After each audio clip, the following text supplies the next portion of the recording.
កំភ្លើងប្រឆាំងរថក្រោះរបស់កម្ពុជាខ្លាំងប៉ុណ្ណាអាវុធដែលអាចបំផ្លាញរថក្រោះបាន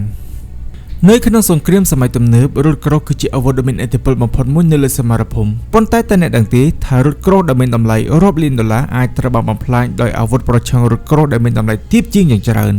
ថ្ងៃនេះយើងនឹងស្វែងយល់អំពីកំភ្លើងនិងមីស៊ីលប្រឆាំងរថក្រោះដែលត្រូវបានគេស្គាល់ថាស្ថិតនៅក្នុងបញ្ជីនៃសភាវុធរបស់កងទ័ពកម្ពុជា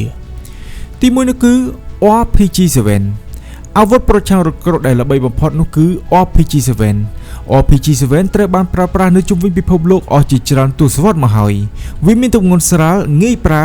និងអាចបាញ់គ្រាប់រ៉ុកែតប្រឆាំងរថក្រោះឬទីតាំងការពាររបស់សត្រូវបានបើទោះបីជាវាគឺជាប្រភេទនៃសភាវុធចាស់ក៏ដោយ RPG-7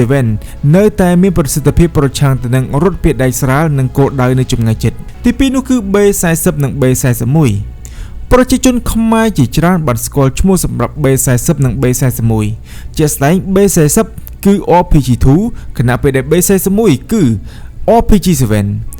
អាវុធទាំងនេះធ្លាប់ត្រូវបានប្រើយ៉ាងទូលំទូលាយនៅក្នុងចំនួនកម្ពុជាជាច្រើនសប្តាហ៍ថ្ងៃនេះ RPG-7 ឬ B41 នៅតែជាអាវុធប្រឆាំងរថក្រោះដែលមានសារៈសំខាន់សម្រាប់កងទ័ពថ្មើរជើងកម្ពុជាមួយវិញទៀតនោះគឺមីស៊ីល Kornet ATGM វាជាមីស៊ីលប្រឆាំងរថក្រោះដ៏ទំនើបនិងមានអានុភាពខ្លាំងដែលផលិតដោយប្រទេសរុស្ស៊ីមីស៊ីលនេះដាស់ដោយប្រព័ន្ធបញ្ជាឡាស៊ែរនិងអាចបាញ់នៅកំទេចរថក្រោះទំនើបក៏ដូចជាយានយន្តពាដែករបស់សត្រូវក្នុងចម្ងាយពី50ម៉ែត្រដល់ទៅ 5500 ម៉ែត្រសម្រាប់ model មូលដ្ឋាន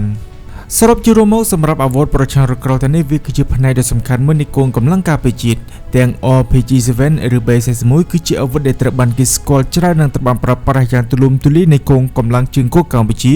និងមានប្រយោជន៍ដល់សមរភូមិសម័យទំនើបតែប្រិយមិត្តបងប្អូនអ្នកគ្នាគិតថាអាវុធប្រឆាំងរថក្រោះប្រភេទណាដែលមានប្រសិទ្ធភាពជាងគេសូមខមមិនបញ្ជាមតិយោបល់នៅខាងក្រោមនៃវីដេអូនេះ